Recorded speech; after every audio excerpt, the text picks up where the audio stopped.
Assalomu alaykum, hurmatli yurtdoshlar.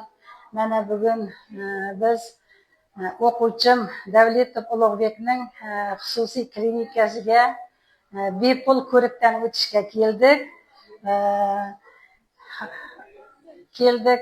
Navbatsiz ko'riklardan o'tib, juda xursand bo'lib o'tiribmiz. Qon analizlari topshirdik, EKGga tushdik.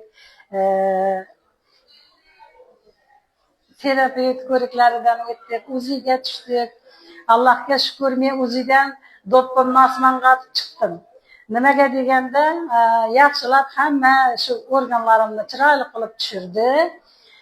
Keyin bugun UZIga tushirgan kishilarimning ichida eng zo'r UZI sizniki dedi. Juda xursand bo'lib chiqdim. Zo'r, ajoyib. Ulug'bek shu o'quvchim mening juda maktabda o'qigandan eng sinfimning oldi edi.